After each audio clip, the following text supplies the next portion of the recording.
Good morning students. Siddhi Hindi Vidyalaya के online classes में आपका फिर से एक बार हार्दिक स्वागत है।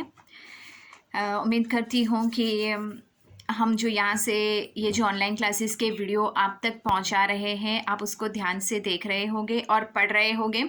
अब यहाँ पे 10वीं वाले ये जो बच्चे हैं, 10वीं वालों बच्चों के लिए यहाँ पे जैसे कि हमारे आगे वाले वीडियोज़ में हमने काव्य पढ़ा, सूरदास के पद पढ़े, लेकिन अब हम यहाँ पे हमारा जो ये वीडियो चल रहा है उसमें हम गद्य यानी पाठ पढ़ रहे हैं। तो आगे कल जो वीडियो मैंने आपको भेजा था, उस वीडियो में मैंने आपको बताया कि उसमें जैसे कि ये जो खुद लेखक अर्थात साहित्यकार है, ये साहित्यकार ये जो पाठ है नेताजी का चश्मा, जो पाठ का शीर्षक है, उसके जो साहित्यकार है स्वयं प्रकाश। ये स्वयं प्रकाश का परिचय मैंने आपको दिया था कि ये जो स्वयं प्रकाश, ये स्वयं प्रकाश उन्होंने ये जो पाठ का ये जो साहित्य प्रकार है, ये कहानी के ऊपर आधारित है। अब यहाँ पे ये जो स्वयं प्रकाश है, ये स्वयं प्रकाश ने ये जो कहानी लिखी है, हम तक पहुँचाई है। तो उसमें मैंने आपको कल वाले वीडियो में मैंने पाठ का थोड़ा बहुत सार बताया था।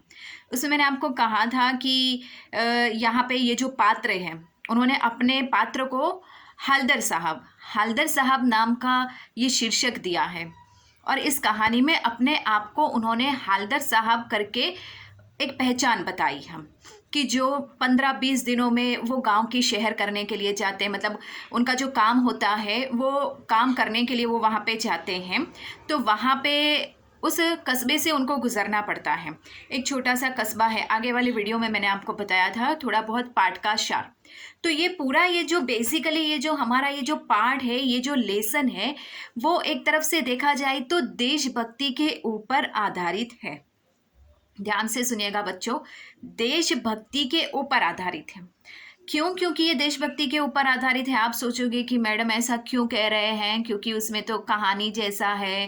वो मैंने आपको बताया ना आगे वाले वीडियो में कि वो नेताजी की मूर्ति नगर पालिका वाले बनवाते हैं और कोई मूर्ति बनाने वाला होता नहीं है, तो वो उस कस्बे के ही सरकारी स्कूल के जो शिक्षक होते हैं, वो शिक्षक को वो मूर्ति बनाने का काम सौंपते हैं।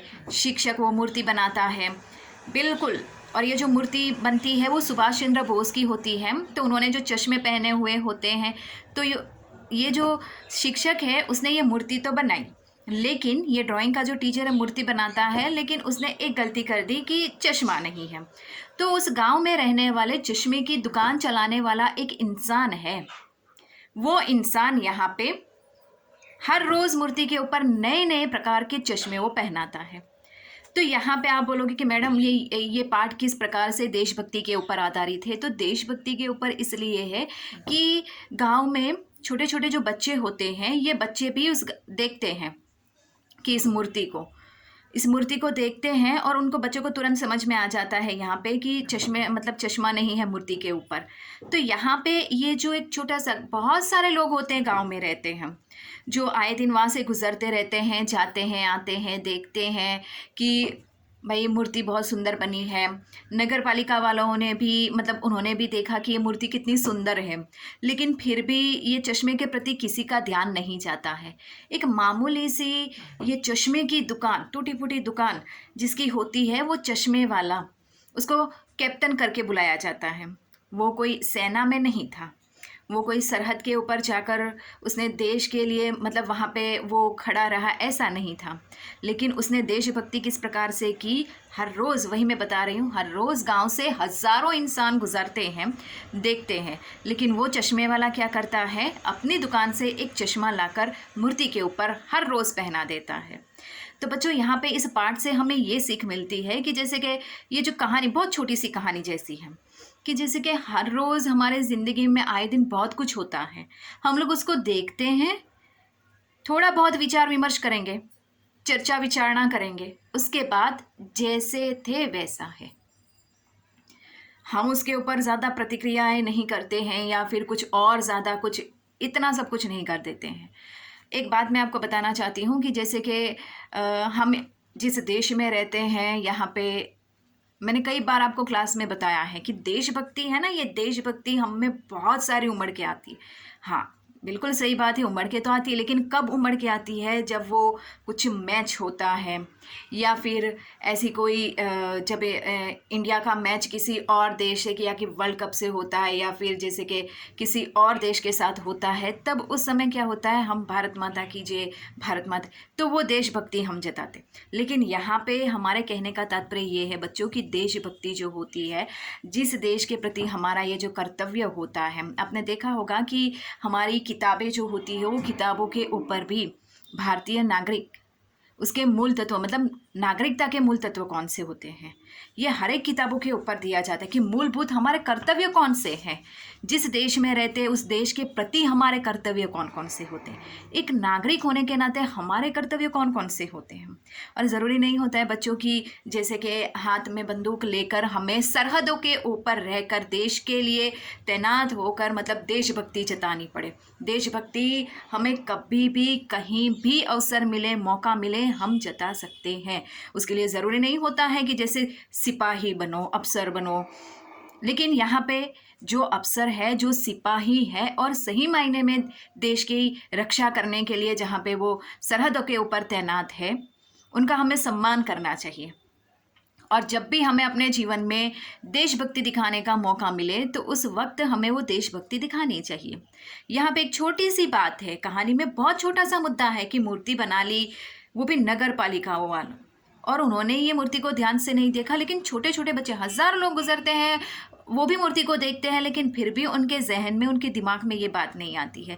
लेकिन ये छोटे बच्चों ने जब देखा तो उनको तुरंत समझ में आ गया कि हाँ, मूर्ति के ऊपर चश्मे नहीं हैं, और उस इंसान को भी पता पड़ गया कि हाँ, मूर्ति के ऊपर चश्मे नहीं हैं। अब दूसरे हम क्या करते हैं आए दिन बच्चों, ये मैं आपको ये पाठ से रिलेटेड बात बता रही हूँ कि हम आए दिन यही करते हैं कि जैसे कि वो इंसान नहीं करता है तो हम क्यों करें, वो इंसान नहीं करता है तो हम क्यों करें, चलो उसने तो नहीं किया, लेकिन हम क्या कर रहे हैं, अगर हम भी ऐसा ही करें तो उसमें और हम में अंतर क्या रहेगा, ये सबसे पहली बात है। तो यहाँ पे अगर वो चश्मे वाला जो बुढ़ा इंसान है, काफ़ी उम्र है, उसको कैप्टन इसके लिए नहीं बुलाते, पाठ में हम पढ़ेंगे तब थोड़ी बहुत चर्चा करेंगे कि कैप्टन उसको इसके लिए नहीं बुलाते हैं कि वो एक सिपाही था, वो सिपाही नहीं था, कैप्टन उसको नाम इसके लिए दिया गाँव वालों ने क्योंकि वो हर रोज़ वो मूर्ति के ऊपर चश्मे पहनाता था, और चश्मे पहनाता था मतलब सब फिर वाहवाही करने लगे, तो उसने अपनी ओर से ये देशभक्ति जताई।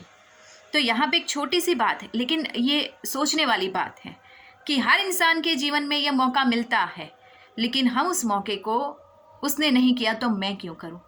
अगर सरहदों के ऊपर रहने वाले जो इंसान है, सबको अपनी जान की परवाह होती है, अगर वो भी ऐसे सोचे कि भाई मेरी जीवन एक ही बार मिलता है, हम क्यों इस तरह से जाहिर करें, तो शायद हम सुरक्षित ना रह पाए।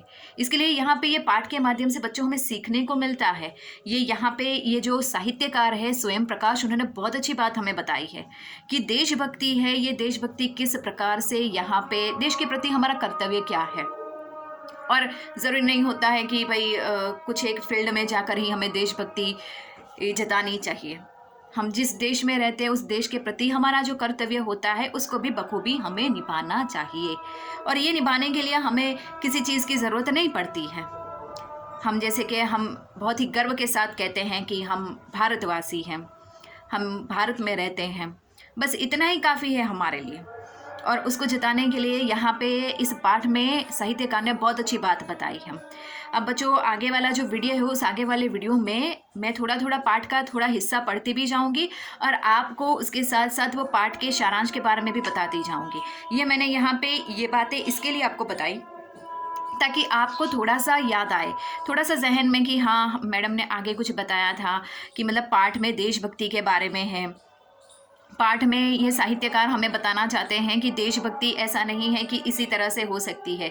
देशभक्ति हम किसी भी जगह पर रह के जिस देश में रहते हैं उसके प्रति हमारा जो कर्तव्य है, हमारी देश के प्रति जो निष्ठा है उसको हम बखूबी निभा सकते हैं।